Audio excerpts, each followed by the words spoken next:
Hello, everyone. I am Delana Jones, and I would like to welcome you to HeartFlow. Yes, to HeartFlow. My prayer for you today is that something is said that will encourage you, that will uplift you, and that will cause you to endure and overcome the obstacles of life that affect the flow of your heart.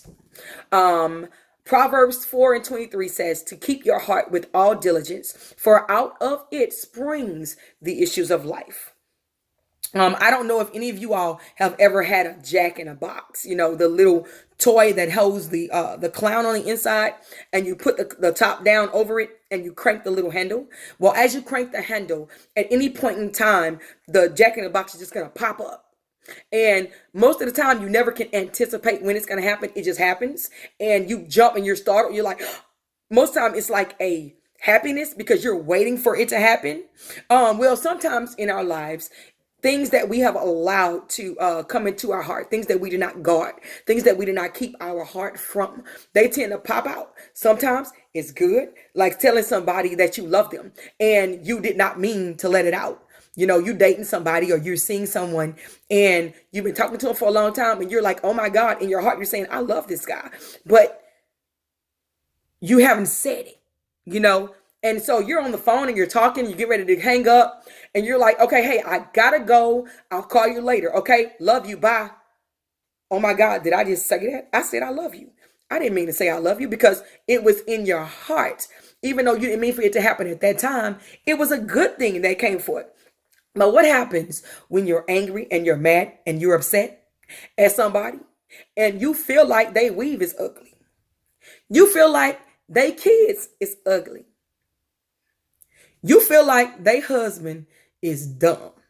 So when you get mad and you get upset, just like that jack in the box, it's cranking, and because you allow that to stay into your heart, talking about people, boop, it pops out. You talking about, girl, you know what? Your kid's ugly, your husband dumb, and your weave is toe up. You got glue all on the outside of your tracks. You need to fix that. That was not a life-giving word to give to somebody. So we want to make sure that our heart is guarded and that we keep ourselves from gossiping. We keep ourselves from saying things that are not uplifting to someone and saying things that will hurt someone or that will cause their detriment. Psalms 19 and 14, which is the scripture that we're pretty much going to talk about today, says to let the words of my mouth and the meditations of my heart be acceptable in your sight, O Lord, my strength and my redeemer. Today I want to focus mostly on about the words of our mouth and the meditations of our heart being acceptable in the sight of the Lord. We must be mindful of what we allow to enter into our hearts. Because our heart is an organ, our mind is an organ, and our spiritual hearts are the organs, is the organ to our spirit, pretty much, is the thing that gives life to our spirit. There is what is it? It's a documentary that a guy made that was called Super Size Me. I want to say this was like maybe in the late 90s or something, early 90s. Not really sure. I can't remember exactly, but it's called Super Size Me. You probably can go on YouTube and Google it and watch the whole thing. It's just that old. I had it on VHS tape, so that lets you know just how old it was. But it was called Super Size Me. And this guy did an experiment of where he went to the doctor and got a physical exam where they took blood work, they did everything, and he was in the most amazing health as he possibly could have been. He had the right muscle mass. He had the correct what is it called, BMI, the fat mass or whatever for your body that you're supposed to have. He had all that correct stuff for his height. Everything was great. Well, during this experiment, he spent 30 days eating nothing but McDonald's food. Breakfast, lunch, dinner. He ate nothing but McDonald's food. Well, as he was eating this food, somewhere halfway through the experiment, he got sick. He wasn't feeling good. He was fatigued. Everything was going on with this guy's body. So he fought through it and he finished the experiment. When he went back to the doctor, he had gained like 40 or 50 something pounds.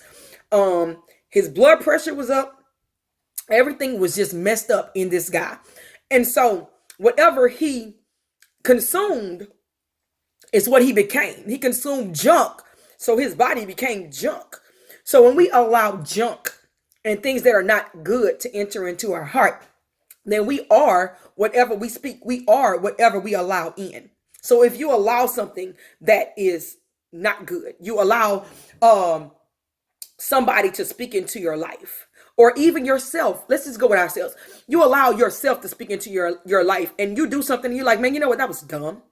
Or you know what, I'm so stupid. Why was I thinking about that? No, you're not stupid and you're not dumb. You were smart and you were intelligent. You just made a bad decision. Or you made a decision that may have not even been bad. It may have just been an unfavorable decision because it didn't produce the results that you were looking for. We have to make sure that we speak the right things into our lives. I'm not saying don't own your mistakes, but within your mistake, realize that it wasn't just completely bad, because we fall so that we can get up.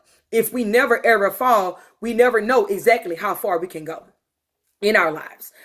So since you are what you eat and you are whatever you consume in, we have to be careful about whatever we allow in, because whatever we put in will come out.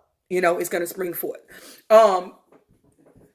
In Psalms 1, the Bible talks about how blessed is the man that delights in the law of the Lord, and meditates on his law day and night. Well, and that's not exactly, I'm paraphrasing right now. That's not exactly. He meditates on the law of the Lord day and night. Well, in that word law, it's talking about the revelation of God's word. So the logos, that's like the written word. That's like what you can see. So we can easily see God's statutes. We can see his commandments. We can see the precepts. We can see all of those things. And those are the things that we're supposed to meditate on. Him saying that you are above and not beneath. Him saying that you are the lender and not the borrower. Him saying that you are the head and not the tail. Him saying that you can do all things through Christ who strengthens me. Him saying that there's no weapon that is formed that's going to be able to prosper. So all of those things are things that we should be meditating on into our hearts, so that we can face the day, so that when obstacles come, we have something we can fight with. When somebody says something about you, you have something that you can fight with. When they say that you can't do something, you have something that you can fight with. You can start railing it off. They tell you can't do it. You can say, you know what, I can do all things through Christ who strengthens me. Boo boo, back up, homegirl. I'm not trying to hear that. Somebody come at you, they talking about you, they trying to cause bad things to happen for you. They're trying to cause you to get fired from your job. You can be like, you know what? You can say whatever you want to say, because no weapon that's formed against me is going to be able to prosper. You have something that you could combat that with. Because if you allow that to get into your heart and you don't say anything to it, then it's going to go down there. It's going to fester. At nighttime, you're going to be sitting there thinking about time, and I can't believe that Heifer said that about me. What? No. You combat that stuff and you say, you know what? She may have said that, but guess what? God says this. They may have done this, but God says this. You have to allow that to get into your heart, so that whenever stuff happens, that can come out. When he talks about the law and the law being revealing, in Psalms 19, it talks about, Psalms 19 is like the revelation of God's glory. And he talks about the law within that psalm, and he declares that the law of the Lord is perfect and that it converts the soul. But we have to understand that the law of the Lord is perfect. That means that it is whole, it is complete, that it is not missing, it is nothing lacking and nothing broken about the law of the Lord. And that it converts the soul, which meaning that it turns the soul, that it pulls everything together, kind of like a conversion chart. I don't know if any of you all have ever watched somebody convert something. Like, okay, if you go to France, but you have US dollars, you would have to go and you have to turn that over into francs.